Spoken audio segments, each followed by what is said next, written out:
రోజుకు ఏరియా గుత్తబట్టాలే, మూనం పెట్టి తిరగాలే. పడని పార్టీల నరుసుకునుడు, చేసిన పనులు చెప్పుకునుడు. జూబ్లీ హిల్స్ ప్రచారం జోరున్నదబ్బా.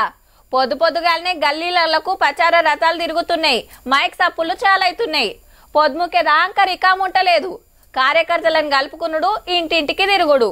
ఓట్ల టైం దగ్గర పడ్డది కాబట్టి అన్ని పార్టీలకెళ్లి పెద్ద లీడర్లు దిగిన్రు. ఓ పారట్ల జూబ్లీ హిల్స్ పోయొద్దాం పాన్రి. జూబ్లీ హిల్స్ ప్రచారం ఆటో మీద చెక్కలు కొడుతున్నదుల్లో. నిన్న కారులో తిరిగితే ఇలా కాంగ్రెస్ వాళ్ళు ఫ్రీ బస్సులు పెట్టి ఆటో వాళ్ళ నాగం చేసిరని వాళ్ళు పక్క ఆదుకుంటాం, ఇచ్చిన మాట నిలబెట్టుకుంటామని వీళ్ళు. ఎంతసేపు ఆడోళ్ళ కన్నీళ్ళని చూసి కేటీఆర్ పైచాచిక ఆనందం పొందుతా ఉన్నాడు. ఇది తప్పు. ఆడోళ్ళ కన్నీళ్లు చూస్తే మీరు బాగుపడరు. అది ఇంటి ఆడబిడ్డైనా బయట ఆడబిడ్డైనా. పాత మంత్రి హరీష్ సార్ వాళ్ళ నాయన కాలం చేసుడుతోటి బీఆర్ఎస్ లీడర్లు ప్రచారానికి రాలే. ఇక బీజేపీ లీడర్లు కార్పెట్ బాంబింగ్ ప్రచారం అని కొత్త చాలు చేసిండ్రు. అంటే 7 డివిజన్లు 52 ఏరియాలల్లో 52 మంది తిరిగి ఓట్లాడుకోడు. పార్టీ అధ్యక్షుడు కాంచెల్లి సెంటర్ మంత్రులు, ఎమ్మెల్యేలు, ఎంపీలు, ముఖ్యమైన లీడర్లు అంతా ఇదే పనులు ఉన్నారు. అప్పట్లో ఉత్తరప్రదేశ్ లో వేస్తే మళ్ళీ ఇప్పుడు మనకన్నేనట.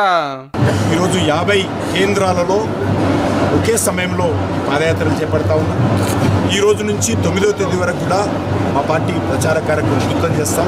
ఇక ఎలక్షన్ల ముచ్చటకు వస్తే 4 లక్షల మంది ఓటర్లకు 127 పోలింగ్ సెంటర్లు, 407 బూతులు. ఇప్పటిదాకా 2,90,00,000 పైకం పట్టుకురాట. రూల్స్ తప్పినందుకు 11 మంది మీద కేసులు అయినాయట. ఇది ఇయాల్టి జూబ్లీ హిల్స్ ఓట్ల జాతర వార్త.